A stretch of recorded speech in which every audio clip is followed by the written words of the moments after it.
दोस्तों, आप सभी को संजय सिंह राठौर का प्यार भरा नमन।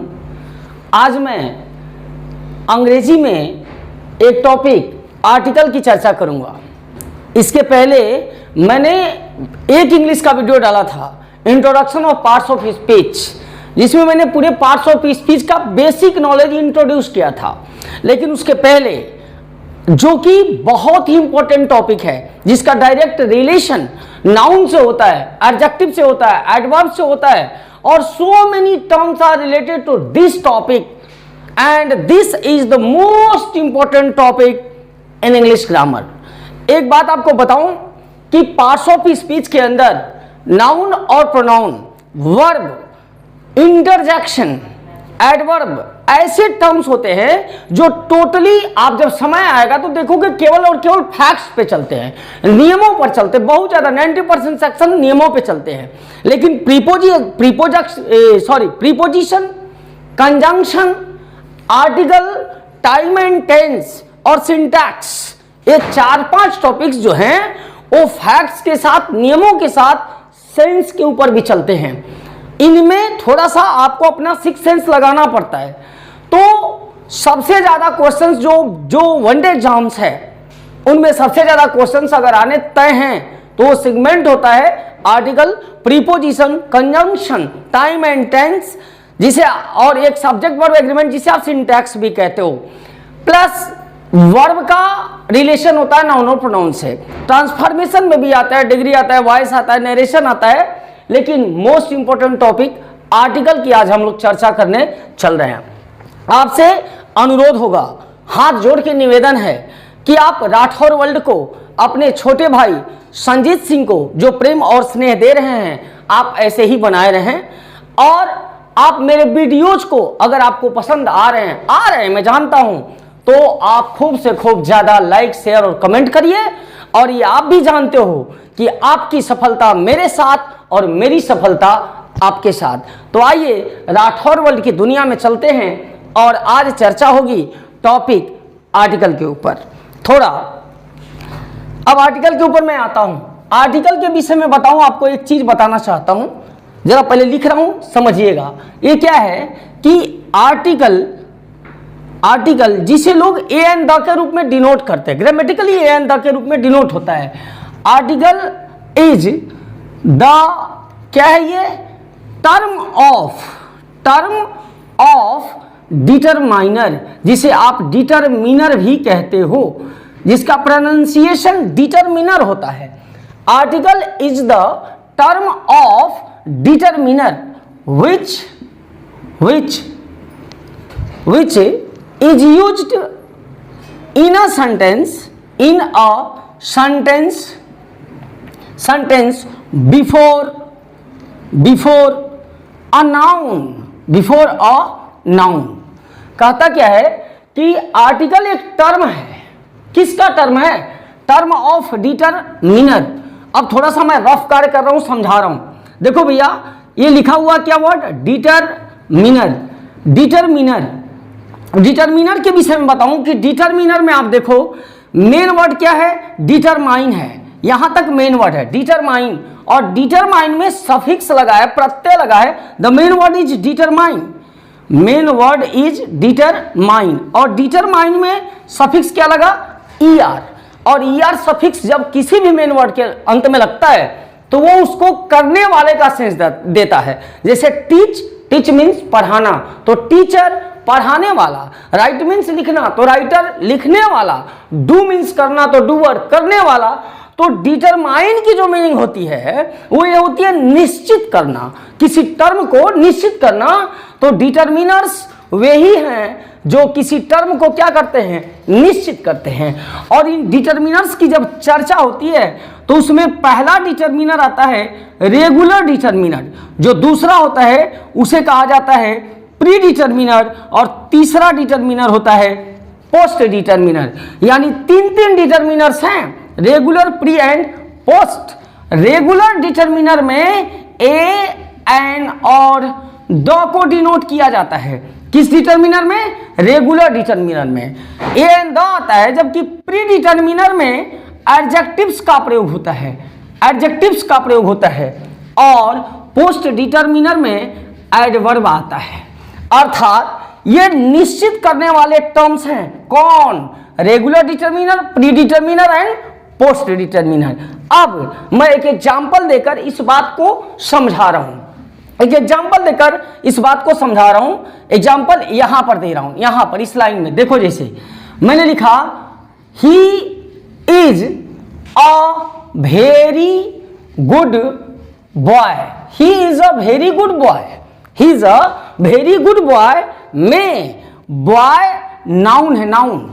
और नाउन को या जिस भी टर्म को कोई दूसरा टर्म क्वालिफाई करता है तो क्वालिफाई करने वाला टर्म क्वालिफायर कहलाता है, जिसे आप विशेषण कहते हो। और जिसकी विशेषता बताई जाती है, which is qualified by a term, that is called in English antecedent.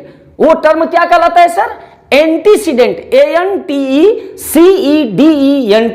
Antecedent, जिसे हिंदी में विशेष्य कहते हैं। हिंदी में विशेष्य कहते हैं। तो ये रेगुलर डिटर्मिनर में ये इनका एंटीसीडेंट है। He is a very good boy में बॉय नाउन टर्म है, बॉय नाउन टर्म है, ही जो है वो प्रोनाउन है। अब ये गुड जो है, गुड, ये एडजेक्टिव है सर, एडजेक्टिव। और वेरी जो है वो एडवर्ब है। और ए आर्टिकल है। ये क्या है? आर्टिकल है। क्लियर? तो आप क्या देख रहे हो, इसका क्या नाम है? प्री। प्री का मतलब क्या होता है? पहले। तो अगर इन तीनों को एक साथ रखा जाए, रेगुलर, प्री और पोस्ट डिटर्मिनर को, अर्थात एडजेक्टिव, एडवर्ब और आर्टिकल को, तो नाउन के ठीक पहले, नाउन के just before the noun always an adjective should be used. Adjective direct qualifier noun का है, तो नाउन के ठीक पहले adjective and an adverb is the qualifier of an adjective, so it is used before an adjective, and this is adjective of quality and this is an adverb of quantity. I will explain about the adverbs in details, adjective in details, but now I am not doing this. तो कहता क्या कि ये boy का pre qualifier, pre determiner adjective है और adjective का determiner pre. Post means बाद में, तो नाउन के ठीक पहले वाला ये प्री हो गया और ये इस प्री को क्वालिफाई करने वाला पोस्ट हो गया। और ये जो होता है आर्टिकल जो होती है इस स्ट्रक्चर में नाउन, एडजेक्टिव, एडवर्ब और ये है आर्टिकल, ऐसे यूज की जाती है। अर्थात एक एंटीसीडेंट के पहले प्री डिटर्मिनर आएगा, फिर पोस्ट डिटर्मिनर एडवर्ब आएगा और तब आती है आर्टिकल। ओके, तो आज हम इसी आर्टिकल की चर्चा इस हेडिंग के अंतर्गत करने जा रहे हैं, जिसके विषय में कहा कि article is the term of determiner. एक डिटर्मिनर का टर्म है सर, इसे रेगुलर डिटर्मिनर के नाम से जानते हैं। Which is in a sentence, which is, sorry यहां पर एक चीज छूटा हुआ है यार, which is used in a sentence before a noun. A noun के पहले यूज होता है। मैं यहां डायरेक्ट एडजेक्टिव क्यों नहीं लिख रहा हूं, एडवर्ब क्यों नहीं लिख रहा हूं, इसका रीजन है। और आप जरूर देखोगे कि ये एडजेक्टिव के पहले आएगा तो कैसे आना चाहिए और कब नहीं आएगा, इसकी चर्चा मैं करूंगा। तो चलो हम लोग आगे बढ़ते हैं और आप इसको नोट करना चाहते हो तो आप नोट कर लीजिए।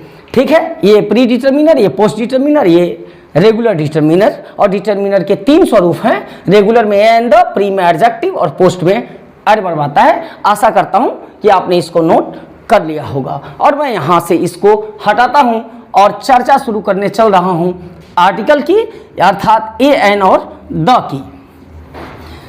ठीक है, तो आप लोगों को ये बात मैंने बताया कि भाई डिटर्मिनर का एक टर्म है जिसका काम है निश्चित करना। आर्टिकल का काम है निश्चित करना, किसको?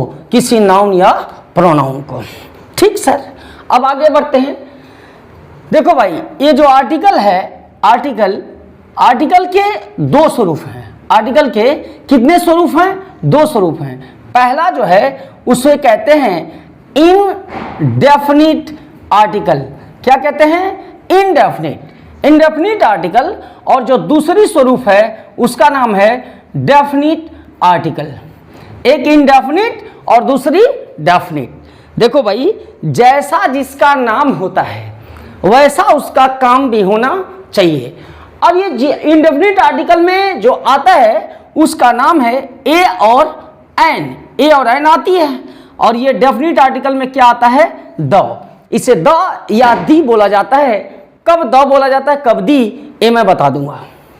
अब क्या कहता है कि इसका नाम इनडेफिनिट आर्टिकल है, तो तय है कि ये दुनिया के उन्हीं सेंसेज में लगेगा, दुनिया के उन्हीं सेंसेज में लगेगा या उन्हीं वर्ड्स के पहले लगेगा जो एक इंडेफिनिट सेंस रखते हो, जिनके विषय में आप डेफिनिट आइडिया नहीं दे सकते। और ये राममण है और ये दुनिया के उन्हीं टर्म्स के पहले लगेगा जो कि क्या है? डेफिनिट है। और डेफिनिट इन द सेंस वो ओनली वन है, वो परफेक्ट है, वो यूनिक है, उनके जैसा दूसरा कोई नहीं है। वे कल भी थे, आज भी हैं और कल भी रहेंगे। उन्हीं सारे टर्म्स के पहले आप आर्टिकल द यूज करोगे। और इसके कुछ और भी विशेष, उसमें विशेष चर्चाएं होंगी, लेकिन आज हम लोग चर्चा करने किसको चल रहे हैं? आर्टिकल के पहले स्वरूप इनडेफिनिट यानी ए और एन के यूज के ऊपर। Clear sir? तो कहां ए का यूज होगा और कहां एन का यूज होगा, अब पहले जरा मैं बता रहा हूं। अब देखो जरा, मैं इनमें डिफरेंस कर रहा हूं। ए का यूज, ए जब भी यूज होगा, जब भी ए यूज होगा तो before consonant sound, before consonant sound. यहां पर एक बात समझना, हमने कॉन्सोनेंट नहीं लिखा है। I have not written only consonant, I have written here consonant sound. What consonant sound means स्वरात्मक ध्वनि, स्वरात्मक ध्वनि। और अगर आप एन का यूज करते हो तो वो यूज होगा किसके पहले मालूम? Before vowel sound, before vowel sound, वो वॉवेल साउंड के पहले होगा। कौन? एन। ये कॉन्सोनेंट साउंड के पहले होगा और ये वॉवेल साउंड के पहले होगा। दूसरी बात, अब इसको हिंदी में जानते हो क्या कहते हैं भाई? इसको हिंदी में कहते हैं स्वरात्मक, स्वरात्मक, स्वरात्मक ध्वनि। और ये जो वॉवेल साउंड होती है, अरे यार सॉरी, इसको कहते हैं व्यंजनात्मक। कॉन्सोनेंट को क्या कहते हैं? व्यंजन। ये है व्यंजनात्मक, ये व्यंजनात्मक ध्वनि है और ये है स्वरात्मक ध्वनि। एक व्यंजनात्मक तो दूसरी स्वरात्मक। भूल कर भी ये गलती मत करना, कॉन्सोनेंट और वोवेल से कोई लेना देना नहीं है। और एन के यूज में उसमें मेन लेना देना क्या है कि जब कॉन्सोनेंट साउंड होगा, उस साउंड से लेना देना है। मैं उसको समझा रहा हूं, एग्जाम्पल्स के साथ समझाऊंगा। जरा इनको भी बता दूं कि कब इसको भी बोला जाता है। क्या सर? इसको द भी बोला जाता है और इसको दी भी बोला जाता है, द और दी। तो द ये कब बोला जाता है इसको भी बता दूं। जब ये कभी ये कहां लगेगा? Before consonant, before consonant, before consonant sound, before consonant sound. ये भी ये द, इसका प्रोनाउंसिएशन होगा THE का प्रोनाउंसिएशन द होगा, तो वो साउंड क्या होनी चाहिए? कॉन्सोनेंट होनी चाहिए। और ये जब दी बोला जाएगा तो वो साउंड वॉवेल साउंड होनी चाहिए। मैटर समझ रहे कि नहीं समझ रहे? जैसे मैं थोड़ा सा 1 मिनट इसको पहले डिफाइन कर दे रहा हूं, मेन फोकस तो मेरा यही रहेगा आज। जैसे मैंने क्या कहा, यहां पे मैं लिख रहा हूं एक THE ऑरेंज, क्या लिखा? ऑरेंज। और मैंने लिखा THEBOY। तो यहां पर ऑरेंज में ओ से लेना देना नहीं, वोवेल साउंड, साउंड ओ। तो आ ई में आ रहा है कि नहीं आ रहा? जब पहला लेटर का उच्चारण अ आ ई उ ए ऐ ओ होगा तो आप दी बोलोगे, आपका उच्चारण दी बोला जाएगा THE का। और जब वो क ख ग घ में से होगा तो उसका उच्चारण द बोला जाएगा। ये उच्चारण द है और ये उच्चारण दी है। ये मैटर समझे कि नहीं समझे? यानी ये कब THE द बोला जाएगा और कब THE ये दी बोला जाएगा। क्लियर? लेकिन मैं अगले वीडियो में, जब मेरा अगला वीडियो आएगा तो उसमें मैं चर्चा किसकी करूंगा? Definite article the key. लेकिन आज सिर्फ और सिर्फ मैं चर्चा करूंगा इनडेफिनिट आर्टिकल ए और एन की। तो मैं अब यहां से इस डेफिनिट आर्टिकल द को हटा रहा हूं, यहां से मैं हटा दे रहा हूं, ठीक है। यहां से मैं डेफिनिट आर्टिकल द को हटाया और सिर्फ चर्चा के केंद्र में आज रहेगा, in the centre of discussion only one will be what, a और एन। तो हम ए और एन का यहां मैंने क्या लिखा है, अब फिर से इस पे आते हैं। मेन मोटो यही था, बिफोर कॉन्सोनेंट साउंड ए बोले ए लगाएंगे और वोवेल साउंड क्या लगाएंगे, एन लगाएंगे। जैसे एक एग्जाम्पल देख लो आप, एग्जाम्पल देखो आप, जैसे मैंने लिखा he is dash HONEST man, एक लिखा he is dash HONEST MAN, फिर लिखा he is dash one ONE eyed man, फिर लिखा, ये दो सेंटेंसेस लिखा है भैया, जहां आपको इसके पहले AN भरना है और होगा, भरा जाएगा, और इसके पहले भी आपको क्या लगाना है, ए या एन। तो अगर लड़का देखा कि यहां पर तो यच है और कॉन्सोनेंट है, तो अगर कहीं भूल से भी बबुआ मार दिए ए तो काम से गए, क्योंकि आपको एच से, के से, पी से लेना देना नहीं, इसके साउंड से लेना देना है। और इसका आप साउंड करोगे, जब इसका उच्चारण करोगे तो ये पहला लेटर क्या आएगा, आ। हिंदी का ये आगत व्यंजन है, इसको कैसे पढ़ेंगे, आ नेस्ट, तो हमें इससे लेना देना है, और ये क्या है, स्वर है, स्वर। तो अगर पहला लेटर हिंदी का उच्चारण करने पर हिंदी में अगर स्वर हो तो आंख मूंद के एन ठोकना, ए ठोकोगे गलत हो जाएगा, इसलिए इसका राइट उत्तर क्या होगा, एन। अब इस पे आते हैं, इसको जब आप पढ़ोगे, उसका उच्चारण करोगे तो क्या करोगे भैया, वन, हिंदी में क्या करोगे, वन वन वन। तो ये ओ से लेना देना नहीं है, इससे लेना देना है। तो ओ का उच्चारण यहां पे क्या हो रहा है, व हो रहा है, व, और वो व्यंजन है। तो अगर पहला अक्षर, पहला लेटर मेरे भाई अगर व्यंजन रहेगा हिंदी में बोलने पर, तो एकदम ए मारो, और अगर स्वर रहेगा तो 100% एन मारो। तो यहां पर उत्तर क्या होगा, ए होगा, और राइट उत्तर होगा he is an honest man, और he is a one eyed man. इसका मतलब होता है एक आंख का आदमी, ठीक है। तो इस तरह हम लोगों ने देखा कि ए कब लगेगा और एन कब लगेगा। तो ये तो बताई, बस इतनी बात बताई। अब हम कुछ एग्जाम्पल्स देते हैं, कुछ एग्जाम्पल्स यहां पर नोट करते हैं, और हम लोग लगाएंगे ए और एन। आप भी मेरे साथ यूज करोगे आज, और हम भी यूज करेंगे, और प्रैक्टिकल हम और आप सभी मिलकर करेंगे। हम 10-5 एग्जाम्पल्स को लेकर ए और एन के यूज पर चलते हैं। ए और एन आज हमारा चर्चा का विषय है, क्या है, ए और एन। कहां हम ए की अभी यूज करेंगे, कहां ए का और कहां एन का, यह डिपेंड करता है, is totally depend on the sound of the first letter of a word. If the sound of the first letter starts with a consonant in Hindi, स्वर, in Hindi व्यंजन, consonant व्यंजन।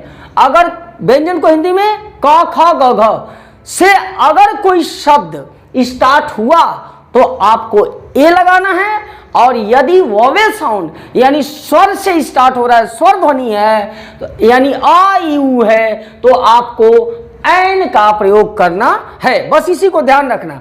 आपका pronunciation बहुत ही मायने रखता है, बहुत ज्यादा मायने रखता है। तो जैसे ये पहला वर्ड है जो कि ई से शुरू हुआ, अंग्रेजी का ये वोवेल है, उससे हमें कोई लेना देना नहीं। इसका उच्चारण, इसका प्रोनाउंसिएशन इपॉक होता है, इपॉक। और इपॉक का मतलब मालूम क्या होता है, इपॉक की हिंदी मीनिंग होती है युग। इपॉक, इसका प्रोनाउंसिएशन इपॉक है। अभी मैं प्रोनाउंसिएशन लिख रहा हूं, फिर आप खुद यूज करना। इसको अंग्रेजी में अगली कहते हैं, अगली, और अगली का मतलब आप जानते हो कुरूप, बुरा नहीं लिख सकते, कुरूप।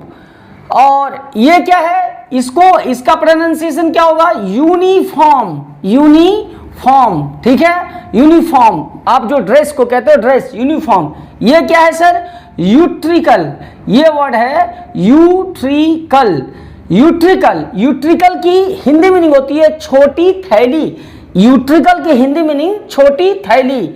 यूनक, इसका उच्चारण प्रोनाउंसिएशन यूनक, और यूनक का मतलब नपुंसक होता है, नपुंसक। ओथ, ये वर्ड है ओथ, और ओथ का मतलब होता है शपथ, शपथ।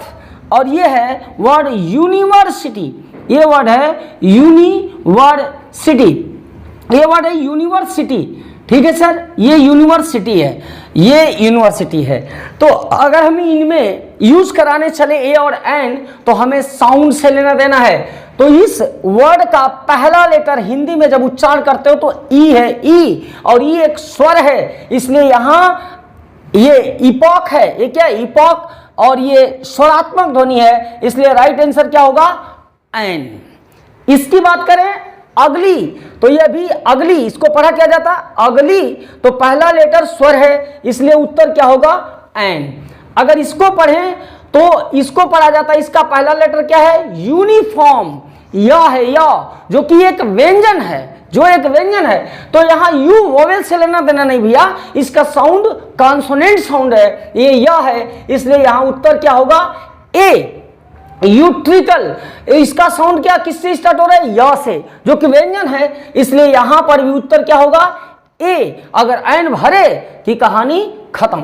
फिर बोला इसका भी उच्चारण देखो तो ये क्या है, यह है यूनक, यूनक मीन्स नपुंसक, तो यहां पर भी क्या होना चाहिए ए होना चाहिए।